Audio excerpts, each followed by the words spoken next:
Welcome to the Genius Factory. Enjoy the video. You begin by confirming the headphones are paired and active.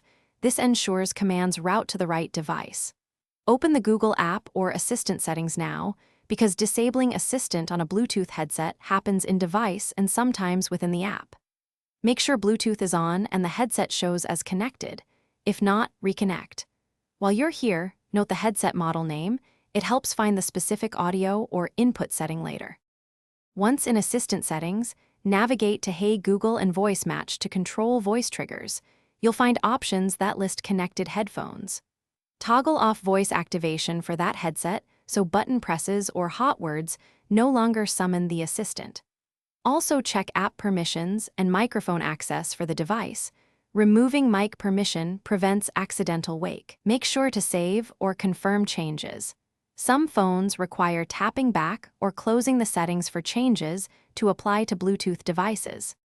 Finish by testing.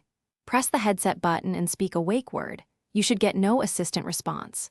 If it still triggers, restart both phone and headset to clear cached connections, because devices sometimes retain old profiles.